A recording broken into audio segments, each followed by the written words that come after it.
Bismillahirrahmanirrahim. Assalamualaikum warahmatullahi wabarakatuh. Puji syukur kita panjatkan kehadirat Allah Subhanahu wa taala yang telah memberikan rahmat dan hidayahnya sehingga kami bisa menyelesaikan salah satu tugas dari mata kuliah teori graf. Perkenalkan, saya Andika Mrida dengan NIM 230109012. Saya merupakan salah satu mahasiswi Prodi Tadris Matematika semester 5 di Fakultas Tarbiyah dan Ilmu Keguruan Universitas Islam Ahmad Dahlan. Pada video kali ini, saya akan membahas salah satu materi dari teori graf, yaitu materi tentang lintasan terpendek. Sebelum menelusuri lebih jauh tentang lintasan terpendek, terlebih dahulu kita harus tahu apa sih itu lintasan. Jadi, lintasan adalah barisan berselang-seling antara simpul atau knot dan sisi atau edge yang menghubungkan simpul awal ke simpul akhir. Jadi bisa dikatakan lintasan itu merupakan jalur yang dapat dilalui suatu jaringan dari suatu titik awal ke titik akhir. Lintasan itu sendiri dibentuk oleh rangkaian berselang-seling antara simpul dan sisi. Namun secara sederhananya, lintasan menunjukkan adanya koneksi yang memungkinkan perpindahan dari satu tempat ke tempat lain. Nah, untuk lebih jelasnya, teman-teman bisa perhatikan gambar ini. Pada gambar ini, yang disebut titik atau simpul itu adalah A, B, C, dan D. Kemudian, untuk sisinya atau edge merupakan sebuah garis yang menghubungkan dua titik atau simpul. Jadi, yang disebut garis itu adalah garis yang menghubungkan titik A ke titik B, yaitu ini, titik B ke titik C, titik C ke titik D, dan titik D ke titik A. Itu yang disebut dengan sisi. Nah, selanjutnya mungkin teman-teman ada yang bertanya, apa sih manfaat dari lintasan terpendek ini? Jadi, lintasan terpendek bermanfaat dalam berbagai bidang karena dapat mengoptimalkan waktu, sumber daya, dan usaha. Contohnya dalam bidang navigasi, lintasan terpendek membantu efisiensi perjalanan. Kemudian di dunia bisnis, strategi lintasan terpendek dapat mengurangi biaya logistik. Dan dalam permasalahan matematika dan ilmu komputer, konsep lintasan terpendek digunakan untuk menyelesaikan masalah optimasi. Selanjutnya kita masuk ke pembahasan mengenai definisi, yaitu definisi panjang lintasan, definisi lintasan terpendek, dan definisi dari jarak. Yang pertama mengenai definisi panjang lintasan. Nah, panjang lintasan dalam sebuah graf bobot adalah jumlah bobot dari semua sisi dalam lintasan tersebut. Pada gambar ini merupakan gambar graf berbobot, di mana setiap sisinya memiliki angka seperti 1, 2, 6, 5, 5, 1. Itu semua disebut dengan bobot. Maka panjang suatu lintasan bukan sekedar jumlah langkah atau sisi, tetapi merupakan total nilai atau bobot dari semua sisi yang dilewati dari titik awal sampai ke titik akhir. Kemudian definisi mengenai lintasan terpendek. Dimisalkan U dan V adalah dua titik di graf G. Lintasan UV di G dengan panjang minimum disebut lintasan terpendek antara U dan V. Jadi dalam sebuah graf G, jika kita ingin berpindah dari titik awal U ke titik akhir V, kita bisa memiliki banyak rute atau lintasan yang berbeda. Nah, lintasan terpendek merupakan rute spesifik di antara semua rute tersebut yang memiliki panjang total atau akumulasi bobot yang paling kecil. Kemudian definisi mengenai jarak. Nah, jarak dari U ke V dinotasikan dengan DG UV atau DUV dan didefinisikan sebagai panjang lintasan terpendek antara titik V1 dan V2. Dalam teori graf berbobot, jarak antara dua titik U dan V yang disimbolkan dengan DUV adalah sebuah nilai tunggal. Nilai ini bukan panjang dari sembarang lintasan, melainkan panjang dari lintasan terpendek yang sudah ditemukan antara U dan V.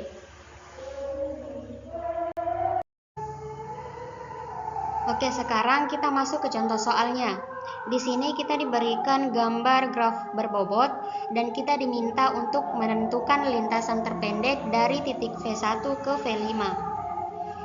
Nah, karena kita diminta untuk menentukan lintasan terpendek dari titik V1, maka di sini kita jadikan titik V1 sebagai titik acuan atau titik awal. Nah, kita lihat di sini, dari titik V1 itu terhubung dari 3 titik, yaitu V2, V3, dan V4. Yang pertama kita coba ke titik V2. Nah, dari titik V1 ke V2 itu bobotnya adalah 3. Kemudian titik V2 itu terhubung langsung dengan titik V5 dengan bobot 5. Jadi lintasan pertama yang kita dapatkan adalah V1, V2, V3 dengan panjang lintasan adalah 8. Kemudian pada titik awal selanjutnya dari titik V1 ke titik V3 dengan jumlah bobotnya adalah 2. Nah, di titik V3 ini terhubung juga dengan 3 titik, yaitu V2, V6, dan V4. Tapi terlebih dahulu kita coba dari titik V3 ke titik V6 dengan jumlah bobotnya adalah 5. Kemudian di titik V6 ini terhubung langsung dengan titik V5 dengan jumlah bobotnya adalah 2. Jadi lintasan kedua yang kita dapatkan adalah V1, V3, V6, dan V5 dengan panjang lintasannya adalah 9. Kemudian kembali lagi ke titik V1 untuk mencari lintasan yang ketiga. Nah, titik V1 itu kita coba lagi ke titik V3. Kemudian dari titik V3 kita coba ke titik V2. Nah, dari titik V3 ke V2 itu mempunyai bobot 4. Kemudian dari titik V2 itu terhubung langsung dengan titik V5. Jadi, lintasan ketiga yang kita dapatkan adalah V1, V3, V2, dan V5. Dengan panjang lintasannya adalah 11.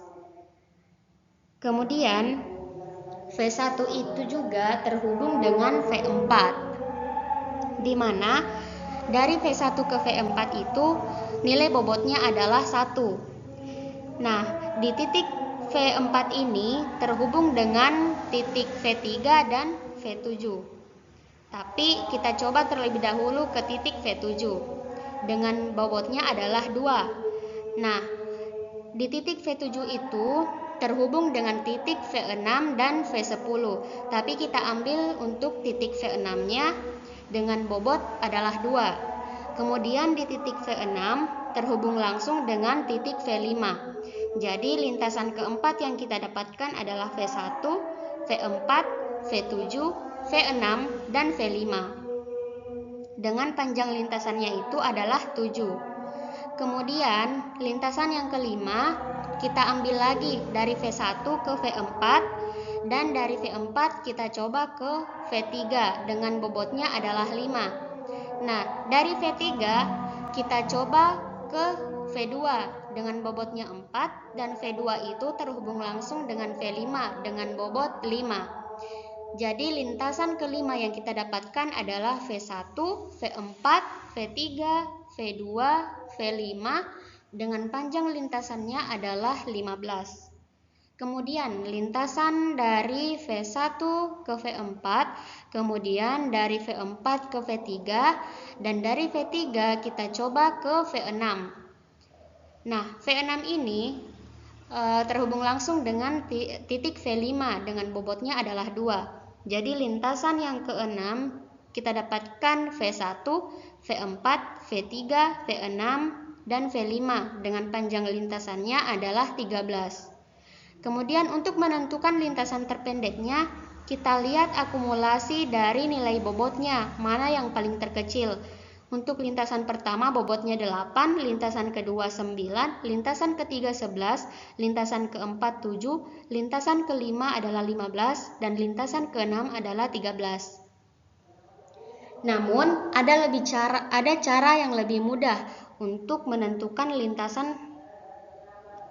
Namun, ada cara yang lebih mudah untuk menentukan lintasan terpendek pada suatu graf berbobot. Di sini kan kita diminta mencari lintasan terpendek dari titik V1 ke V5. Jadi V1 itu titik awalnya, kemudian dari titik V1 kita lihat titik mana saja yang terhubung dari titik V1, yaitu V2, V3, dan V4. Kemudian dari ketiga titik ini kita cari nilai bobot yang paling kecil. Untuk V1, V2 itu adalah 3, V1, V3 itu 2, dan V1, V4 nilai bobotnya adalah 1. Jadi nilai bobot yang paling kecil adalah V1 ke V4. Kemudian di V4 kita lihat lagi titik mana yang terhubung oleh titik V4, yaitu V3 dan V7. Kemudian kita lihat lagi titik mana yang bobotnya lebih kecil, yaitu titik V7. Dari V4 ke V7 dengan nilai bobot adalah 2. Jadi kita melintasi V1, V4 sampai ke V7. Nah, di V7 ini kita lihat lagi titik mana yang terhubung oleh titik V7, yaitu titik V6 dan V10. Kemudian kita lihat nilai bobot mana yang paling kecil. Dan nilai bobot yang paling kecil adalah V7 ke V6 dengan nilai bobotnya adalah 2. Nah, dari V6 ini terhubung langsung ke titik V5 dengan nilai bobotnya adalah 2. Jadi lintasan terpendek yang kita dapatkan adalah V1, V4, V7, V6 sampai ke V5 dengan panjang lintasannya adalah 7. Baik, itulah tadi penjelasan mengenai materi lintasan terpendek di teori graf.